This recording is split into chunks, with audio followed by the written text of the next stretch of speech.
warahmatullahi wabarakatuh.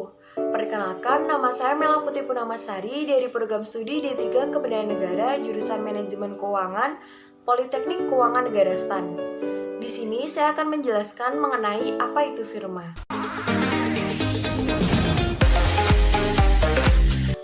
Firma adalah sebuah bentuk persekutuan untuk menjalankan usaha antara dua orang atau lebih dengan memakai nama bersama. Pemilik firma terdiri dari beberapa orang yang bersekutu dan masing-masing anggota persekutuan menyerahkan kekayaan pribadi sesuai yang tercantum dalam akta pendirian perusahaan.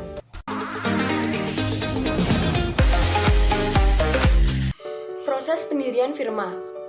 Berdasarkan Pasal 16 Kitab Undang-Undang Hukum Dagang, persekutuan firma adalah persekutuan yang diadakan untuk menjalankan suatu perusahaan dengan memakai nama bersama.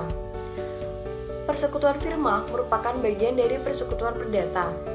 Maka, dasar hukum persekutuan firma terdapat pada pasal 16 sampai dengan pasal 35 Kitab Undang-Undang Hukum Dagang dan pasal-pasal lainnya dalam Kitab Undang-Undang Hukum Perdata yang terkait.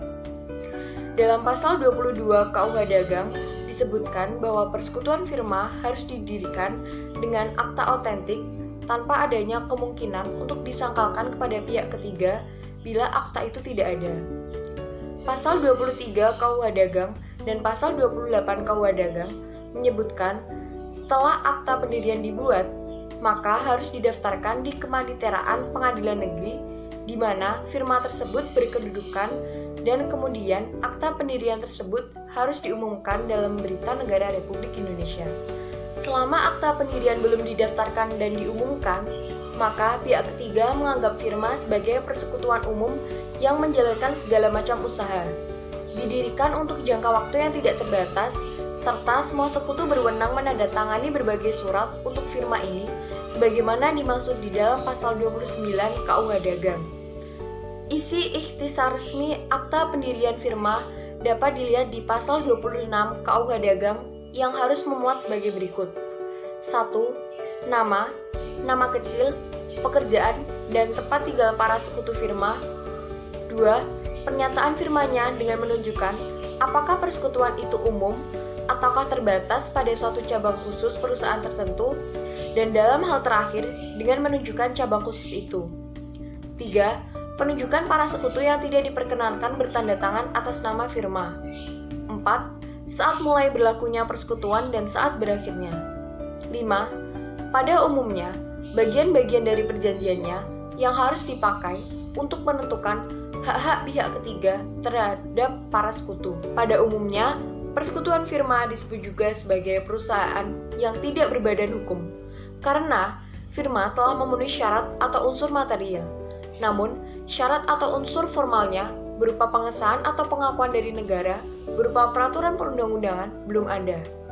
Hal inilah yang menyebabkan persekutuan firma bukan merupakan persekutuan yang berbadan hukum. Sebagai sebuah badan usaha, maka firma berkewajiban untuk mendaftarkan NPWP yang terpisah dengan kewajiban para pemiliknya.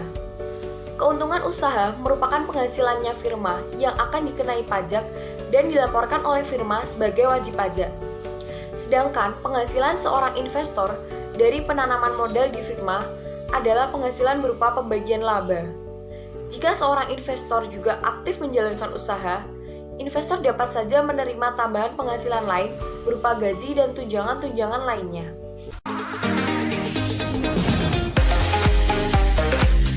Proses pembubaran firma. Pembubaran firma diatur dalam ketentuan pasal 1646 sampai dengan pasal 1652 KUH Perdata dan pasal 31 sampai dengan pasal 35 KUH Dagang.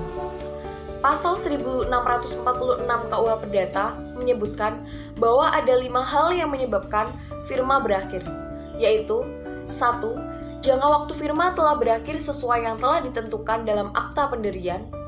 2. Adanya pengunduran diri dari sekutunya atau pemberhentian sekutunya. 3. Musnahnya barang atau telah selesainya usaha yang dijalankan persekutuan firma. 4. Adanya kehendak dari seorang atau beberapa orang sekutu. 5. Salah seorang sekutu meninggal dunia atau berada di bawah pengampuan atau dinyatakan palilit.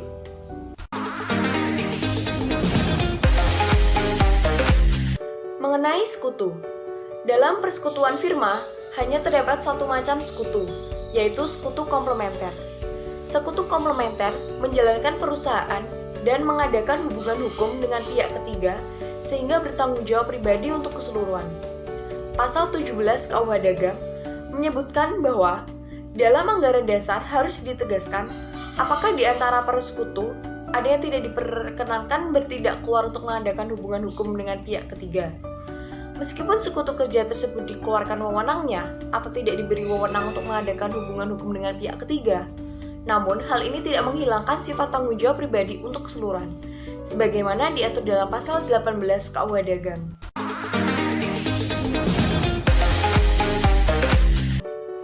Perihal pembagian keuntungan dan kerugian dalam firma diatur dalam pasal 1633 sampai dengan pasal 1635 KUH Perdata yang mengatur cara pembagian keuntungan dan kerugian yang diperjanjikan dan yang tidak diperjanjikan di antara pada sekutu.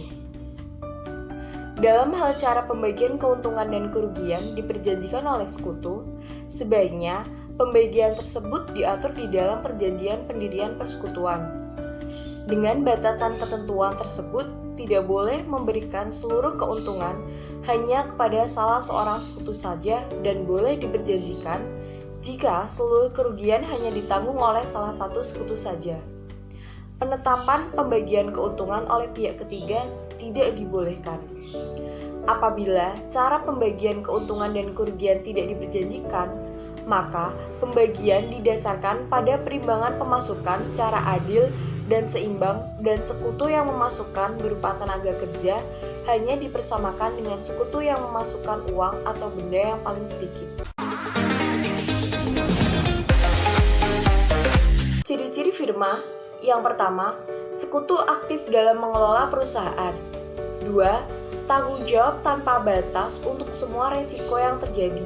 Yang ketiga, akan selesai jika satu anggota mengundurkan diri dari anggota atau meninggal. Yang keempat, anggota perusahaan biasanya saling kenal dan saling percaya sebelumnya. Yang kelima, perjanjian yang tegas dapat dibuat di hadapan notaris. Yang keenam, dalam suatu kegiatan bisnis selalu menggunakan nama bersama. Yang ketujuh, setiap anggota dapat membuat perjanjian dengan pihak lain. Yang kedelapan, ada tanggung jawab dalam resiko kerugian tak terbatas.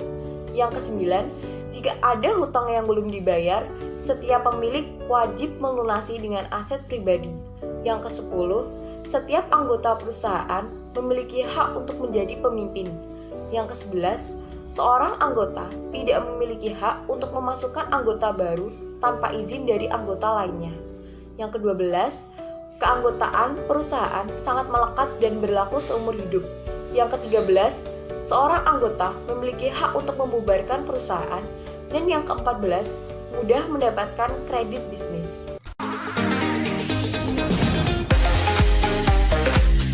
Sifat firma. Sifat persekutuan perusahaan yaitu 1. Agen atau perwakilan bersama. 2. Usia terbatas. 3. Dalam tanggung jawab tidak terbatas. 4. Kepemilikan kepentingan. 5. Partisipasi dalam persekutuan firma. 6. Bentuk perusahaan ini telah digunakan untuk kegiatan bisnis skala besar dan kecil. 7. Dapat berupa perusahaan kecil yang menjual barang di satu lokasi atau perusahaan besar yang memiliki cabang atau kantor di banyak lokasi. 8. Setiap sekutu menjadi agen atau perwakilan dari kemitraan perusahaan untuk tujuan bisnis. 9. Pembubaran kemitraan perusahaan akan dibuat jika satu anggota mengundurkan diri atau meninggal. 10. Tanggung jawab anggota tidak terbatas pada jumlah investasinya. 11.